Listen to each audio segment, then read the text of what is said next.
I did run into a table. Luckily, it was under a nice little shelter area that had three guys that were selling their independent comic books. That's great. And I was like, oh, that's pretty cool. And we started chatting a little bit. And I, of course, bought some. One was a retelling of Beowulf in modern world.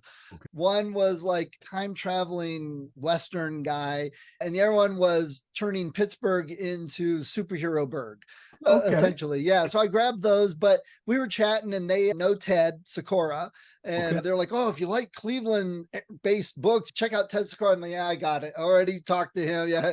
And but I told them, they were like, we just started chatting. And I'm like, oh, I do a podcast and I'll probably talk about your stuff. If those guys are listening, the Beowulf, the Heroenberg, and forgive me, I forget the other one, but I'll put show notes in there. Okay. They said they'd go listen. Mhm. A little shout out to them. Like we've always said, people go check these little festivals and things out, support local independent creators and authors and artists. Oh, and there was a group there that had a contest for short stories and they made anthologies. So I'm like, okay, Yeah. I love short stories. I love supporting this stuff. So I bought a couple of those and I opened the first book and it says cover painting by William Keith. Oh, hey, I know that man too. Honestly, I think that there's often that wonderful support network that everybody that's in this place of trying to make a living at it, trying to be discovered, and et cetera, they all kind of band together in support of each other because the rest of the world is giving them a little shoulder. You know what I Yeah. mean? So in fact, we could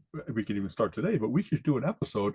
By having been in these fields, multiple wonderful literary or geeky fields, we have all kinds of friends that we should say, hey, I have a friend, Kate Hutchinson, who's been doing chapbooks of poetry like for all of her life, just about. And I have bought many of them for Colleen for birthday or Christmas presents.